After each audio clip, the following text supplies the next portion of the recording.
በዜጎች ረሃብና ለመረጋጋት ህልውናውን ለማረጋገጥ የሚዳክር የስልጣን ማጣትና ኢኮኖሚያዊ ደህንነት የወለደው የስጋት እሳት ለኩሶ ሀገር ስትቃጠል በሚነደው እቶን የፍርሃት ቆፈኑን ማላቀቅ ከግማሽ ክፍለ ዘመን ለተሻገረ ጊዜ ተክኖበታል። ከበረሃ እስከ ቤተ መንግስት፣ ከሽፍታነት እስከ ይፋዊ የሽብር ተጣማሪነት በተጓዘባቸው የመውጣትና መውረድ ዓመታት መገለጫውም ይሄው ነበር። ስልጣኑ እስከተጠበቀ የማይሰዋው የሀገር ብሔራዊ ጥቅም ኪሱን እስካደለበ ድረስም የማይሳተፍበት የወንጀል ተግባር የለም። የማዕከላዊ መንግስቱን ስልጣን ተቆጣጥሮ በቆየባቸው ዓመታት ወራሪ በሌላኛው ሀገር ላይ ሊፈጽም የሚችላቸውን ተግባራት በመፈጸም ከጥንስሱ የሀገርም የህዝብም ጠላት መሆኑን አሳይቷል። ዛሬ ወደ ተራ ሽፍታነት በወረደበት ቁመና ላይ ሆኖ በአዛውንቶቹ ያረጀ ልማድ የስልጣን ያለ ሲል መንፈራገጡ ስለ ትላንት ወንጀሉም ስለ ዛሬ ነውሩም ነው። ጥቅሙን ለማስጠበቅ ከተጠያቂነትም ለመሸሽ ዝነኛው የግጭት አስተዳደር ኮንፍሊክት ስተዲ ፕሮፌሰሩ ዴቪድ ኪን ለንደን ለሚገኘው የዓለም አቀፉ ስትራቴጂክ ጥናቶች ኢንስቲትዩት 1998 እንደ አውሮፓውያን አቆጣጠር ያቀረበው ዘ ኢኮኖሚክ ፋንክሽንስ ኦፍ ቫዮለንስ ኢን ሲቪል ዋር የተሰኘው ጥናት በአንድ ሀገር የእርስ በእርስ ጦርነቶችና የተራዘሙ ግጭቶች በመኖራቸው የሀገርና የዜጎች ጫንቃ ቢጎብጥም ጥቅማቸው የሚጠበቅላቸው ቡድኖች ስለመኖራቸውና ቡድኖቹ የሚከተሏቸውን ስልቶች ያትታል። ዴቪድ ኪን በጥናቱ የእርስ በእርስ ጦርነቶች እንዲራዘሙና መረጋጋት እንዳይፈጠር የሚፈልጉ ኃይሎች ከአለመረጋጋት ውስጥ የሚገኙ ኢኮኖሚያዊ ጥቅሞችን ለማስጠበቅ ጦርነቱን አጥብቀው ይፈልጉታል ይላል። ለዚህም የተፈጥሮ ሀብትና የኢኮኖሚ ብዝበዛ ሪሶርስ ኤክስትራክሽንን አብነት ያደርጋል። ኮንትሮባንድ፣ የማዕድን ንግድ፣ ህገወጥ የመሬት ሽያጭ፣ የጦር መሳሪያ ግብይት፣ የሰብአዊ እርዳታ ስርቆትና ሽያጭ፣ ህገወጥ የሰዎች ዝውውርና ሌሎችም ባልተረጋጋችው ሀገር ውስጥ የሚያጋብሱት የግል ጥቅማቸው እንደሆነም ያትታል። የቀደመ የአውራ ፓርቲነት ግርማውን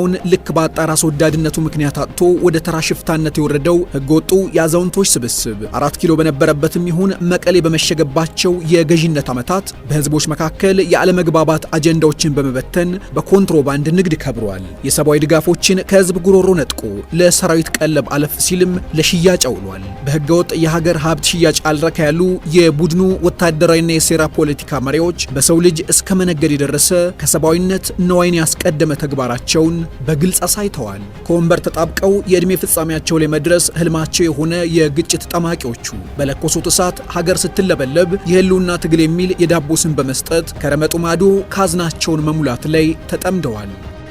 ገና ጦርነቱ በሺዎች የሚቆጠሩ ወጣቶችን ይበላ በነበረበት ወቅት ሳይቀር ምሽግ ለመቆፈር ብለን የወሰድነውን ኤክስካቫተር ወርቅ ለመልቀም ይጠቀሙበት የነበሩ አዛዦችም አሉ። የህገ ወጡ ቡድን ተግባር ከጥናቱ ሲጣመር በእርግጥም የህገ ወጡ ህወሓት የጦርነት ጥማት የካልተዋጣልን ፉከራ በአዛውንቶቹ አንደበት ተደጋግሞ እንደሚነገረው የህልውና ጥያቄ ሳይሆን የኪስ መሙላት ድግስ የማሰናዳት ጥድፊያ ነው።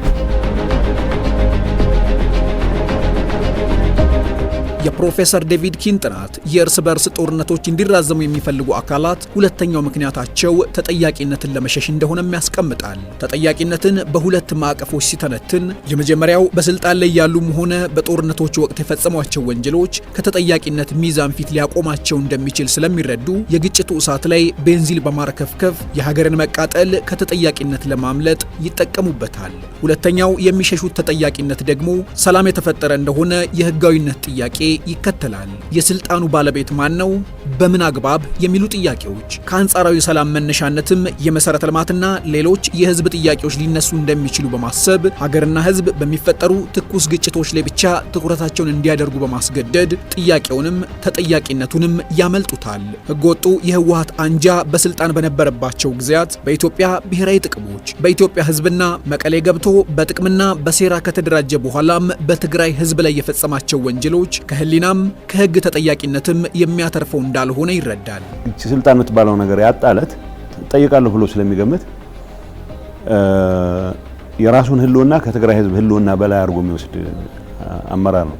የፈጸማቸውን ወንጀሎች ለመደበቅና ቢሳካለትም ከተጠያቂነት ለመሸሽ ትናንት በለኮሰው እሳት የነፈሩ ዜጎች ህይወት ቅንጣት ታክል አይገደውም። ዛሬም ለሌላ የጦርነት ድግስ መጋጋጡም ከዚህ የመነጨ ነው። 20 ሰው ካፈንክ $80 ታስገባለህ። በዚህ የውጭ አካውንት ከፍተው በሺዎች የሚቆጠሩ ሰዎችን እየሸጡ እያገቱ አሁን በኤርትራ አይነት ጀመረ መጨረሻ ወደ ትግራይ ተወላጆች ዞር የትግራይ ህዝብን የግል ርስቱ አድርጎ ያገተውና በቀደደው ቦይ ብቻ እንዲፈስ ለማስገደድ ዛሬም ያልተሸማቀቀው ኃይል ሌላም ተጠየቅ አለበት። የትግራይ ህዝብ በሌሎች የኢትዮጵያ አካባቢዎች የሚታዩ ልማቶች እንዲተገበሩለት ቢመኝ ህገወጡ ቡድን ታርጋ ከመለጠፍ በዘለለ ያንን የመተግበር የሐሳብ ልዕልናም ፍላጎትም የለውም። ምክንያቱም እርሱ የተካነበት የግጭት ኢንቨስትመንት ላይ ነውና። ደጋግሞ ከግጭት ሜዳዎች መዋሉ፣ ከቀውስ ኤክስፐርቶች ጋር ጋብቻ መፈጸሙም፣ የተራዘመ አለመረጋጋት ከተቻለም ጦርነት በመፍጠር እንደቀደመው ሁሉ ሊመልሳቸው ቀርቶ ሊያደምጣቸው እንኳን የማይችላቸውን የህዝብ ጥያቄዎች በአዳዲስ አጀንዳዎች ደፍቆ ለማስቀረት ካለው ፍላጎት የመነጨ ነው። ስለ ትግራይ አሁን ኖርማል የሆነ በሌላ አካባቢ ኖርማል የሆነ የልማት የዲሞክራሲ ወሬዎች የምታወራበት ሳይሆን የትግራይ ህዝብ ህልውና አደጋ ላይ የተጋረጠበት፣ ወጣቶች ወደ ጎረቤት ሀገር የሚሸጡበት፣ ወደ ውክልና ጦርነት የሚሰማሩበት ሁኔታ ነው ያለው። የፕሮፌሰር ዴቪድ ኪን ጥናት ሲቀጥል በተራዘመ የእርስ በርስ ጦርነትና አለመረጋጋት ውስጥ እንዲህ ያሉ ቡድኖች በአምባገነንነት ስልጣኑን ይዘው የመቆየት እድል ያገኛሉ። ይህ ሲሆን በምን አግባብ የስልጣኑ ባለቤት ሆነ ከሚል ጥያቄ ይልቅ እንዴት ህይወታችንን እናድን፣ በስልጣኑ ምን ሰሩልኝ ከሚል አመክንዮ ይልቅ የህልውና ስጋቴ መች ይገፈፍልኛል በሚል በራሱ በተፈበረኩ የህልውና ስጋት ጥያቄዎች ላይ ብቻ እንዲያተኩር ይገደዳል። ይህ አካሄድ በጥናቱ ገለጻ ጦርነቱ የአንድ አካል የትርፍና የስልጣን ማስጠበቂያ መንገድ አልተርኔቲቭ ሲስተም ኦፍ ፕሮፊት ኤንድ ፓወር ሆኖ ጥቅም ላይ እንደሚውል አስረጂ ይመዛል። የወንጀል ኢንተርፕራይዝ የሆነው ህገወጡ የህወሓት ስብስብ ለፈጸማቸውና እየፈጸማቸው ላሉ የሰብአዊነትና የኢኮኖሚ ወንጀሎች የተራዘመ ጦርነት ማምለጫው የሚፈሰው የዜጎች ደም የኃጢአቱ ጉድፍ መታጠቢያ፣ በስተርጅናም የሚያባንነው ስልጣን የተጠያቂነት ፍላጻን ለመከላከል የያዘው ጋሻው ሆኗል። በአዛውንቱ ሚዛን ህግና የዜጎች ነፍስ ኪሎ አያነሱም። ሁሉም ነገር ውጤቱ የሚለካው የነበረ የዘረፋ መንገድ እንቅፋት ሳይገጥመው ከመቀጠሉ፣ በተራዘመ ግጭት የህግ ተጠያቂነት ተዳፍኖ ከመቅረቱ፣ የዜጎች የልማት ጥያቄ በሰው ሰራሽ የህልውና ስጋት ዳዋ ተበልቶ ከጥያቄ ከማምለጥ አንጻር ብቻ ይሆናል። እነዚህ ጥቅሞቹ ስጋት የገጠማቸው መስሎ ከተሰማው ተራራ ቧጦ ሸለቆ አቋርጦ ከሀገርም ከህዝብም ጋር ጠብ ከገጠሙ ኃይሎች ጋር ለመሻረክ አይመለስም፣ አልተመለሰምም።